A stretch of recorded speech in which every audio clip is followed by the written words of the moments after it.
So I was about to go to bed one night and suddenly my phone rings. I get a notification and I see that I've got a session booking. Now, when somebody books a one-on-one session with me, what happens is there's this little note section where you have to add what is the topic that you want to talk about in the session. And now this particular client, this particular session, the note said that whenever I try to get my life together, something or the other happens that is completely out of my control and my entire life derails.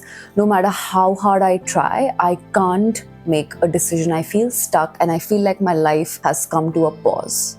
Now I read that note and get on the session a couple of days later. Now, what I actually discover in the session is that the client had only scratched a surface of what he was going through. This client was a cancer survivor, and that absolutely stunned me because this person had beat cancer and was actually beating himself up about not getting his life together because there were so many decisions, there were so many tasks to prioritize, and just something his health kept giving up. Now, the approach that I'm going to share with you today around decision making is a part of the approach that I shared with this particular client. Let's say if you have 3 to 4 different competing tasks, right? This approach, the inverted pyramid method, will help you prioritize your tasks and get to them and start doing them. So what do we do in the inverted pyramid decision making method is, let's say you have 3 competing tasks. Maybe you start with 10 different tasks that you want to get done in the next, take a time frame of 6 months,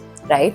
But 10 tasks is a lot. You want to cut it down to at least 3 or 4, something that's more manageable. So for today's purpose, we're going to take 3 tasks. Number 1, let's say you want to start going to the gym again. You want to take care of your health. Number 2 is, let's say you want to learn piano. It's a hobby. It's a creative thing that you want to do. And the third is, let's say you want to develop a website. What I want you to do is I want you to make 3 columns. Under the first column, you write time frame. Under the second column, you write cost of inaction. And under the third column, you write reward. Now, what do these 3 columns mean? Number 1. So when we say time frame, what I'm trying to make you understand, what is the deadline for this particular task? How long before you cannot do this task anymore? How urgent is this task? The second, cost of inaction, is what happens if you don't do this task. So what does your life look like if you don't do this task in the next 3 months, in the next 6 months, in the next 1 year, let's say. And the last is the reward column, which is how big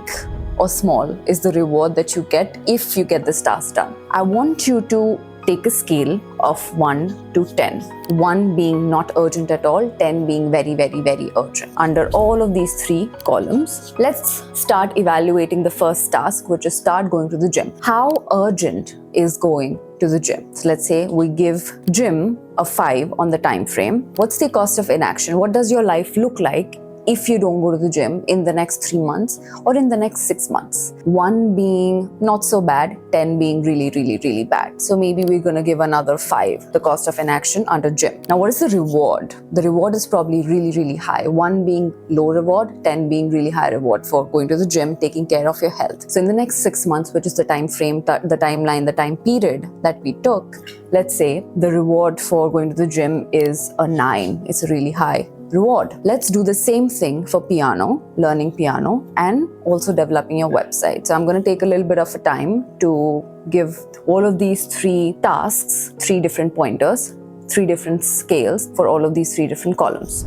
Okay, so I've done the evaluation for learning piano and developing a website. Points that I've given to all of these 2 different tasks is, for the piano, the time frame, it's not that urgent, so we'll give it a 2. Cost of inaction, not that high, we'll give it a 3. And the reward is really high for learning piano because reward is not just calculated in, let's say, monetary terms or materialistic terms. Reward can also be simply emotional and mental. So you yourself will know how rewarding it is for you to learn something like piano or to learn a creative hobby. So I'm giving a 9 to learning piano on the reward scale. Now, for the same time frame, cost of inaction and reward scale for developing the website, I've given it a 9, 8 and 10 because developing website is a work thing, let's say, for you, and the time frame, it's really urgent. We need to get this gets done as soon as possible. The cost of inaction is really high. I lose out on a client, and reward is really high as well. I get a lot of monetary benefit. So now, once you have done this for yourself, now these are just some arbitrary pointers or arbitrary tasks that I've taken. For you, it could be completely different. So once you have given points to all of these 3 tasks under all of these 3 columns, I want you to add up all the 3 pointers for each task. So let's say in the gym, we have a 5 plus 5 plus 9, which is 19. For learning piano, we have a 2 plus 3 plus 9, which is 14. And for developing a website, we have 9 plus 8 plus 10, which is 27. So now we have the pointers for all of these 3 tasks. So for the gym, we have a 19. For learning piano, we have a 14. And for developing a website, we have 27. Now, we clearly see developing a website as the winner. At number 2 is 19, which is the gym. And at the 3rd number is learning piano, which is at a 14. By the way, when I was struggling in my own closest relationships, I wish somebody gave me what I'm about to show you. I created India's first conflict resolution card game called Let's Fix It. It is a conversational tool that you can use to solve fights and conflicts with your loved ones. Relationships are like puzzles, and each fight reveals a missing piece. And most people avoid fights thinking that fights are going to damage relationships, when in reality, fights don't damage relationships. A lack of repair damages relationships. And Let's Fix It is your repair tool. It helps you create stronger bonds. It helps you solve fights and build stronger emotional bonds, and to make your relationships bulletproof. Now, Let's Fix It is available at beingbeyond.in and on Amazon. Now, back to the video. Now, what do we do with these numbers?